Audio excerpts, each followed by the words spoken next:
कभी आपने कोई जगह देखी हो या किसी से बात की हो और अचानक लगा हो कि यह सब पहले हो चुका है।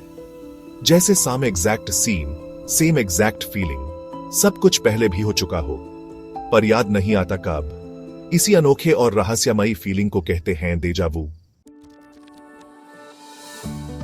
डेजावू का मतलब होता है ऑलरेडी सीन, यानी ऐसी चीज जो लगती है जैसे पहले हो चुकी हो, लेकिन रियलिटी में ना आप उस जगह या सिचुएशन में कभी नहीं रहे होते।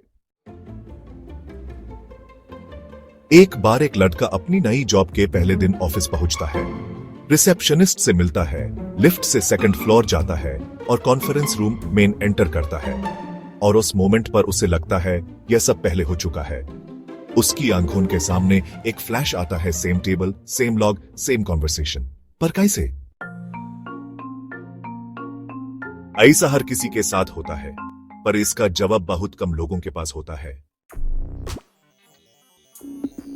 डेजावू को समझने के लिए हमें अपने दिमाग की फंक्शनिंग को समझना होगा। यह एक कॉम्प्लेक्स प्रोसेस है जिसमें हमारे ब्रेन के मल्टीपल पार्ट्स इन्वॉल्व्ड होते हैं। डेजावू एक साइकोलॉजिकल ग्लिच है, जब आपका दिमाग करंट मोमेंट को गलती से एक पुरानी मेमोरी समझ लेता है। ऐसा तब होता है जब दिमाग की मेमोरी सिस्टम, जैसे हिपोकैम्पस और टेम्पोरल लोब, शॉर्ट सर्किट जैसा कुछ कर देते हैं। एक शॉर्ट टर्म मेमोरी को गलती से लॉन्ग टर्म मेमोरी समझ लिया जाता है, इसलिए लगता है कि यह सब पहले भी हो चुका है। कई बार यह तब होता है जब आप किसी ऐसी जगह जाते हो जो किसी और देखी हुई जगह से मिलती जुलती हो। एएपी कॉन्शियसली याद नहीं रखते, पर सबकॉन्शियस दिमाग इंस्टेंटली कनेक्ट बना लेता है। एक और पॉसिबिलिटी होती है, आपने कभी एक सिमिलर सीन किसी मूवी या सपने में देखा होता है। रियल या अनरियल मेमोरी का ओवरलैप हो जाता है, दिमाग डिफरेंशिएट नहीं कर पाता। अब थ्योरीज और रिसर्च की बात करें तो काफी सारी एक्सप्लेनेशंस हैं जो साइंटिस्ट्स और रिसर्चर्स ने प्रपोज की हैं। कुछ लोग कहते हैं कि यह ब्रेन के मेमोरी प्रोसेसिंग का एक ग्लिच है, जबकि दूसरे लोग इसे पास्ट लाइफ एक्सपीरियंसेस से भी जोड़ते हैं। फैसिनेटिंग है ना? कुछ लोग कहते हैं कि डेजावू एक सिग्नल है पैरेलल यूनिवर्स का, जहां एक और आप वही काम पहले कर चुका है। कुछ लोग यूज पास्ट लाइफ से भी जोड़ते हैं कि शायद आपने यह सब पहली जिंदगी में एक्सपीरियंस किया था। साइंस इन सब थ्योरीज को मिथ मानता है, लेकिन लोग इनमें मीनिंग ढूंढना पसंद करते हैं।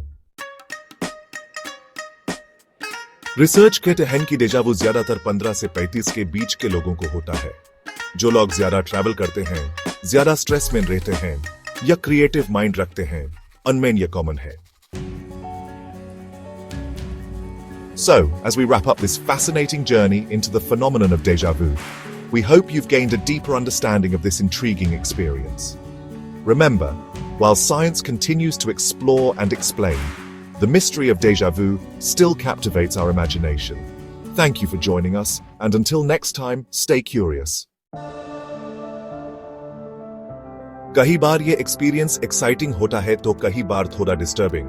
कुछ लोगों को लगता है कि ये कोई सिग्नल है, जैसे यूनिवर्स कुछ कहना चाह रहा हो, जैसे आप सही ट्रैक पर हो। लेकिन असली में ये एक हार्मलेस ब्रेन फिनोमिनन है। यह सिर्फ दिखाता है कि हमारा दिमाग कितना पावरफुल है और कितना कंफ्यूजिंग भी।